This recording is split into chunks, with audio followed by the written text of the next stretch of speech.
Ito ang ating aabangan.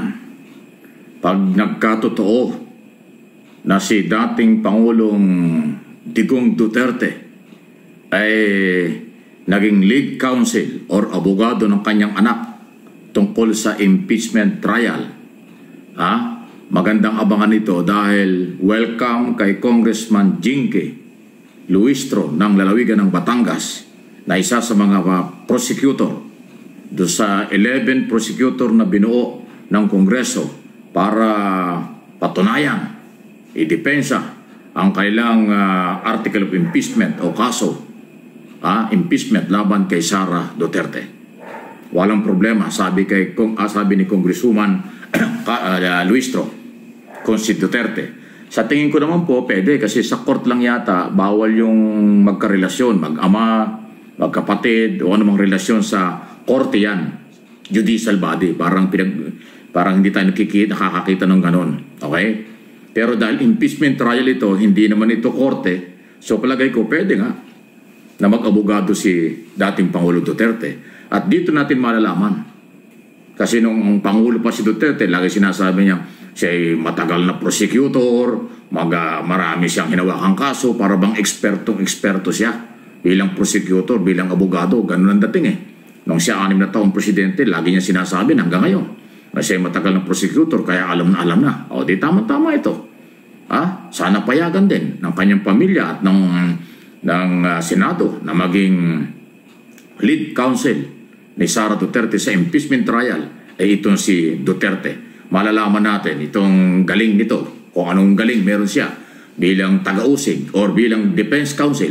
Kasi siya ay dating prosecutor bago naging mayor, bago naging presidente, bago naging congressman, naging presidente, ay ngayon ang mangyayari dito, defense counsel siya.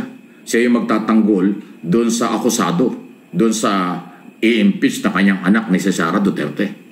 Ito naman sina Congressman Luistro at 11 pang 10 pa niyang kasamahan, siya naman yung prosecutor, siya yung magiging taga-usig.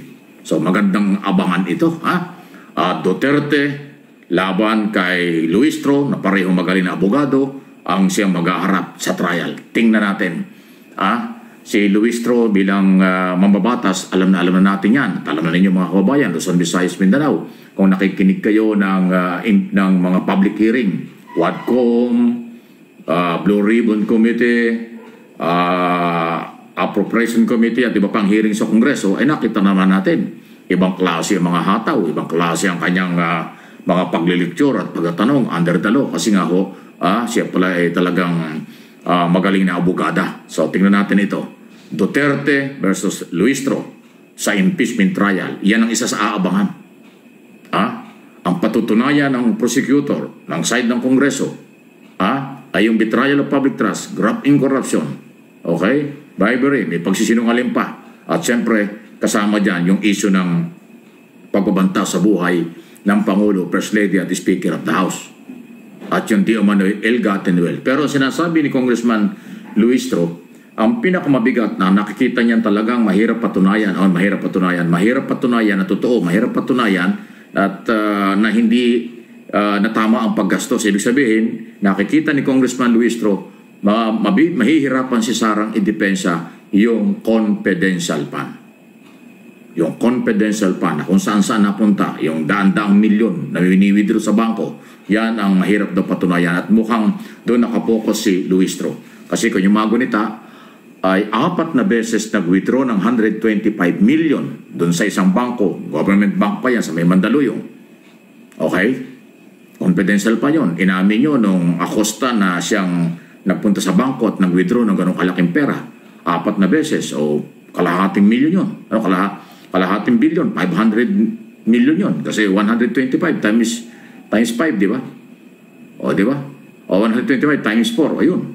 So, 500 million. Plus yung 33 cheque na lagi kong binabanggit na 37 million ang isa. Yan ay on record sa komite.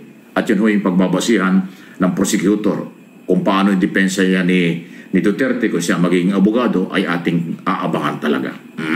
Matindi po ito. Okay? So, ano yung masasabi dyan? Di ba? Hindi lang natin aabangan kung si Sara ay dadating o hindi doon sa trial, pero ang ating aabangan kung si Duterte ay magiging abogado talaga ng kanyang anak, yan. Debate po yan. Bawal ang murahan dyan, bawal ang pikon. At ang pikon sa korte o dyan sa trial, talo. Tingnan natin, hindi naman pwede siya magmura doon dahil hindi papayagan ng mga senador judges na magmura ang dating Pangulo kapag nakipagdebate niya sa mga galing na abogado na kinuha at binuo ng Kongreso bilang mga prosecutor o taga-usig at siya magtatanggol dito sa ilang kaso na ipinail or impeachment case na kailang ipinail against Sara Duterte. Ano ang inyong masasabi dyan? Please like and share ang ating mga video na makarating sa mga kinaukulan. Okay? At ito pa. Halos lahat ng congressman na abogado na prosecutor kasama doon sa 11, lahat sinasabi nilang malakas ang ebidensya. Malakas itong kasong ito. At naniniwala silang kaya nila na mapatunayan sa impeachment trial kung kailan ito, hindi natin alam. Kaya kung ganyang katindi ang paniniwala ng mga prosecutor na malakas ang kailang mga ebidensya, ang tanong natin dito, kaya bang makumbinsi ng mga prosecutor ang mga senador judges? Yung mga senador na siyang boboto ng pwedeng acquittal or pwedeng guilty. Siyempre, kung susundin natin ng mga prosecutor, gusto nila guilty. So, kaya ba? Doon tayo din nakakasiguro. Kaya napakahalaga ng magiging papel or reaksyon ng taong bayan at pagtutok ng taong bayan sa paglilitis. Kasi ang taong bayan pag nagsalita, sa ayaw at sa gusto nilang aminin, mapipressure ang mga senador. Dahil ito'y political, technical, and legal. So kahit na isang tambak o isang sako o 2 sakong ebidensya na magpapatunay, pero kung ang tingin ng mga senador dahil kampihan, acquittal pa rin, ang taong bayan ang bahala dyan. Yung mga senador na re-electionist o kakandidato, hindi yan tutulungan ng taong bayan. Kaya mahalaga po kayo. Live po yan, tandaan nyo. Ilalive yan sa television, sa social media, sa radyo, kaya madidinig natin lahat.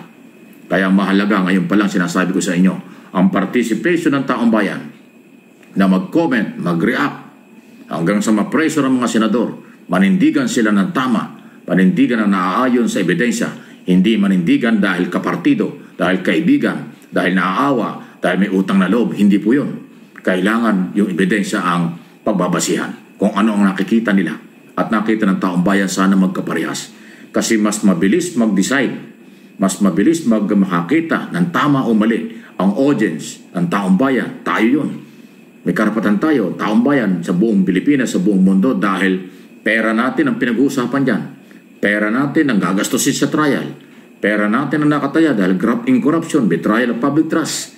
612 million ang pinag-uusapan pera dito, intelligence at confidential fund ng Office of the Vice President at saka ng noon ay Secretary ng Department of Education. Kaya samahan niyo ako at ang aking mga channel. Tayo magbabantay dito dahil tayo may karapatan at obligasyong alamin kung ano ang mga pwedeng mangyari. Kung kailan, hindi pa natin alam yan. Okay? Standby lang po kayo. At